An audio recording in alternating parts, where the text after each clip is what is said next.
Radhe Radhe. Hi friends, அனைவருக்கும் வணக்கம். எல்லோரும் எப்படி இருக்கீங்க ஃப்ரெண்ட்ஸ்? நல்லா இருக்கீங்களா? ஹஸ்பண்ட் வந்து சென்னைக்கு போன புதுசில் இந்த உண்டியல் வந்து ஒரு 6 மாதம் கழித்து வாங்கியிருந்தாங்க. அப்படி பார்த்தா கூட ஒரு 1.5 வருஷம் அப்படி இருக்கும். வேலை செஞ்ச அப்புறமா சம்பளம் வாங்கும் போது எல்லாமே அதில் வந்து கொஞ்சம் கொஞ்சம் காசு போடுவார். அதுக்கப்புறமா கொஞ்சம் கொஞ்சமாக வந்து அவர் செலவு வீட்டுக்கு ஏதாவது செலவு வாங்கினோன்னா மிச்ச சில்லறை காசு அந்த மாதிரி போட்டு வச்சு இந்த உண்டியை வந்து ஃபில் பண்ணியிருந்தார். இதில் வந்து எவ்வளோ இருக்குதுன்னு சொல்லி இன்றைக்கி பிரித்து பார்த்துடலாம். சரி, ஆக்சுவலாக இது வண்டி வாங்குறதுக்கு போகும்போது அதுக்கு முன்னாடி நாளே வந்து இதை ஓப்பன் பண்ணோம். எவ்வளோ இருக்குதுன்னு பார்க்கலாம், வண்டி வாங்குகிற இடத்துல காசு வந்து தேவைப்படும், அப்போ கொடுத்துடலாம் அப்படின்னு சொல்லிட்டு சரி இதை ஓப்பன் பண்ணி பார்க்கலாம் எவ்வளோ காசு இருக்குதுன்னு சொல்லி பசங்க ஸ்கூல்லேருந்து வந்த உடனே உட்காந்து பிரிக்க ஆரம்பிச்சிட்டாங்க. நான் கட் பண்ணுறேன், நீ கட் பண்ணுறேன்னா அது சரியான ஸ்ட்ராங். இது நான் ஏங்க இவ்வளோ காசு போட்டு வாங்கினீங்க, ரொம்ப ஸ்ட்ராங்காக இருக்குது, கொஞ்சம் மெல்லிஸாக வாங்கியிருந்துருக்கலாமே அப்படின்னு சொல்லி கேட்டேன். அவர் சிரிச்சுட்டு அதெல்லாம் இல்லை, இதை ஓப்பன் பண்ணுறதுக்கு எந்த வழியும் இல்லையா அப்படின்னு கேட்டால், இல்லை கட் பண்ணி தான் எடுக்கணும் அப்படின்னு சொன்னார். சரி, இப்போ காசு வேணும், கடை வைக்கிறதுக்கும் தேவை, ப்ளஸ் வந்து வண்டியும் வாங்க போகிறோம், அதனால் ஓப்பன் பண்ணி பார்க்கலாம் அப்படின்னு சொல்லிட்டு இதை வந்து கட் பண்ணிவிட்டு இந்த மாதிரி வந்து கொட்டினார். இது வந்து கொஞ்சம் கொஞ்சமாக அந்த ஹோல்ஸ் வந்து ரொம்ப குட்டியாக இருந்தது. அதை அப்படி பிடிச்சிட்டு இந்த பக்கம் இழுத்துட்டு அதுக்குள்ளே இருந்த காசை வந்து எடுத்தேன். கிட்டத்தட்ட 500 நோட்டுலாம் நிறைய இருந்தது. அதெல்லாம் ஒன்று ஒன்றா எடுத்து இந்த மாதிரி கீழே கொஞ்சம் கொஞ்சமாக வந்து காயின்ஸ்லாம் கொட்டின அப்புறமா அதை வந்து பிரிச்சுட்டு அதுலேருந்து எடுத்தார். ஆக்சுவலாக காயின்ஸ்லாம் ₹1, ₹2, ₹5, ₹10 அந்த மாதிரி நிறைய காயின்ஸ் வந்து போட்டிருந்தாரு. எங்கேயாச்சும் கடைக்கு போயிட்டு வரும்போது சேவிங்ஸை கொஞ்சம் ஏதாவது வாங்குகிற டைமில் அந்த மாதிரி டைம்லலாம் போட்டிருந்தார் போல். ரொம்ப நாள் ஆச்சு, ஆப்ரேஷன் பண்ண அந்த டைம்னு நினைக்கிறேன், அப்போ தான் வாங்கினார் போல். வாங்கிட்டு சம்பளம் வாங்கும் போதெல்லாம் ₹500, ₹100, ₹200 அந்த மாதிரி எவ்வளோ இருக்கோ எல்லாத்தையும் போட்டு வச்சுருந்தாரு. இப்போ வந்து ஒரு எமர்ஜென்சிக்கு யூஸ் ஆகுதுன்னு நினைக்கும் போது கொஞ்சம் சந்தோஷமாக இருக்குது. சரி பரவாயில்லன்னு சொல்லிவிட்டு நான் கொஞ்சம் பார்த்து எடுங்க, கிழிஞ்சிட போகுது அப்படின்னா, இல்லை கரெக்டாக தான் எடுக்கிறேன் அப்படின்னு சொல்லிட்டு எடுத்தார். ₹500 நோட்லாம் வந்து கொஞ்சம் அப்படியே மடித்து அப்படியே போட்டிருந்தாரு. இந்த மாதிரி காயின்ஸ்லாம் இதெல்லாம் கூட அப்படியே வந்து போட்டுருந்ததுனால ஃபுல்லாகவே இருந்தது. ஆனால் முக்கால்வாசி ஆயிருந்தது, ஃபுல்லாக ஆகலை. இருந்தாலும் சரி பரவாயில்ல, நம்ம எடுத்துடலாம் அப்படின்னு சொல்லிட்டு, ஏன்னா இப்போ தேவைப்படுது காசு அப்படின்னு சொல்லிட்டு எடுக்கலாம் அப்படின்னு சொல்லிட்டு தான் எடுத்தார்.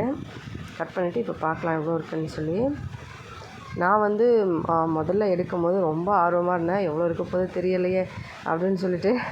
₹500 போட்டிருக்கீங்களா, நான் கூட ஏதோ காயின்ஸ்லாம் போட்டிருக்கீங்கன்னு நினச்சேன் அப்படின்னா, இல்லை அது வந்து பழைய நோட்டு, ₹50 இந்த ₹20 பழைய நோட்டெலாம் கிடைச்சாலுமே ₹20 காயின் அந்த மாதிரி காசு எல்லாமே நான் வந்து எதெல்லாம் கிடைக்குதோ எல்லாத்தையுமே போட்டு வச்சுருந்தேன். கடைக்கு போயிட்டு வரும்போது சேஞ்ச் என்ன கிடைக்குதோ அந்த காசை வந்து அப்படியே போட்டுட்ருந்தேன் அப்படின்னு சொல்லி சொன்னார். மொத்தமாக பார்த்தா இவ்வளோ காசு இருந்தது. இப்போ வந்து இதை எண்ணலாம் எவ்வளோ இருக்குதுன்னு பார்க்கலாம். உண்டியல்லேருந்து எல்லாமே எடுத்து காலி பண்ணியாச்சு. என் பையனுக்கு ஒரே ஷாக்கு, ₹500 உண்டியலில் போடுவாங்க அப்படின்னு சொல்லி. ஏன்னா அவனோட உண்டியெல்லாம் ₹5, ₹2, ₹1, ₹10 அந்த மாதிரி தான் போட்டு வச்சுருக்கான். அதில் எவ்வளோ இருக்குதுன்னு தெரியலை.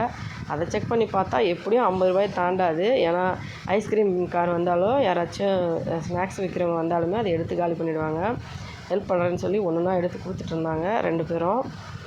பார்க்கலாம் எவ்வளோ இருக்குதுன்னு சொல்லி.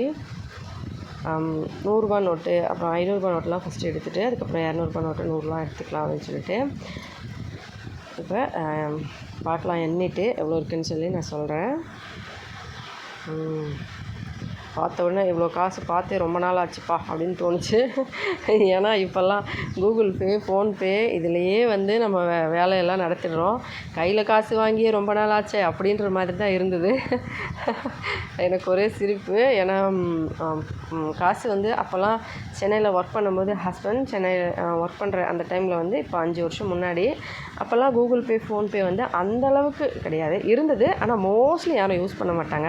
இப்போல்லாம் சின்ன சின்ன வெத்தலை பாக்கு கடையில் கூட ஃபோன்பே வச்சுருக்காங்க. அப்போல்லாம் வந்து அந்தளவுக்கு இருக்காது. காசு வந்து வீட்டுக்கு எங்கள் மாமனாருக்கு அனுப்பணுன்னாலுமே நான் வந்து நெட் சென்டரில் போய் தான் காசு அனுப்புவேன். அதோட கூடவே வந்து பேங்க்கில் போய் தான் அனுப்புவேன். கொரோனா டைம்லலாம் ரொம்ப கஷ்டமாக இருக்கும் காசு அனுப்புறதுக்கு அப்பாவுக்கு.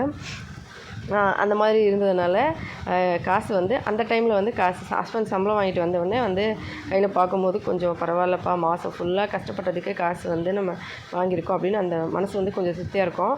இப்போல்லாம் எங்கே காசு பார்க்க முடியுது அப்படின்னு தான் தோணுச்சு.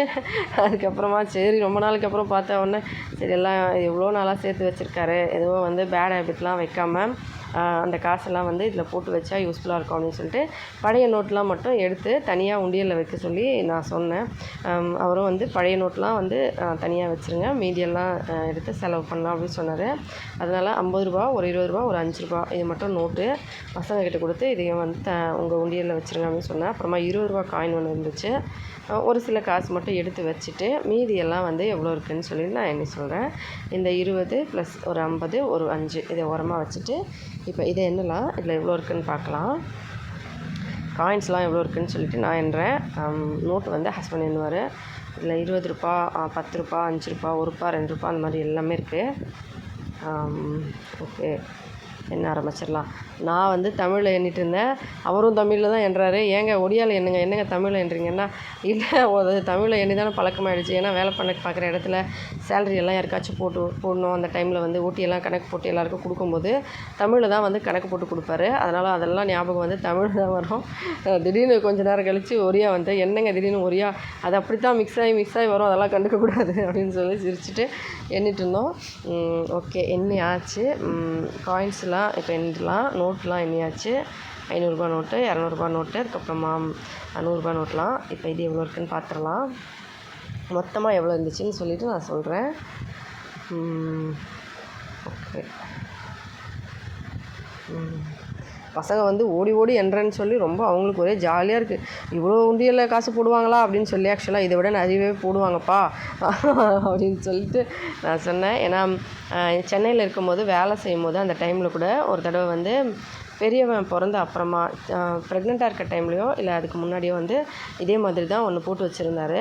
அப்போ வந்து அதில் 17,000 இருந்துச்சு. ஓடி காசுலாம் வந்து வரும். அந்த காசில் வந்து அப்படியே வந்து வீட்டு செலவு போக மீதி அப்படியே போட்டுருவார்.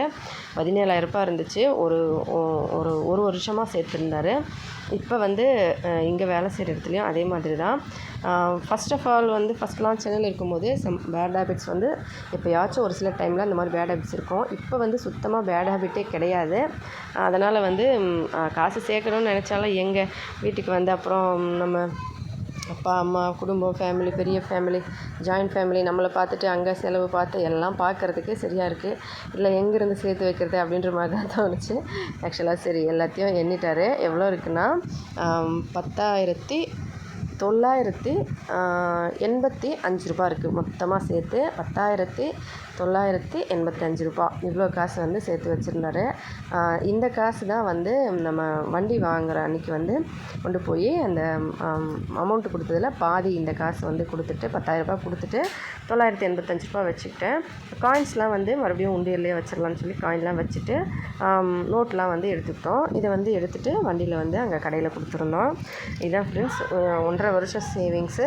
வீடியோ பிடிச்சிருந்தால் லைக் பண்ணி ஷேர் பண்ணி சப்ஸ்கிரைப் பண்ணுங்கள். ஹெல்த்தியாக சாப்பிட்டு சந்தோஷமாக சேஃபாக பத்திரமா வருங்க. நன்றி, வணக்கம்.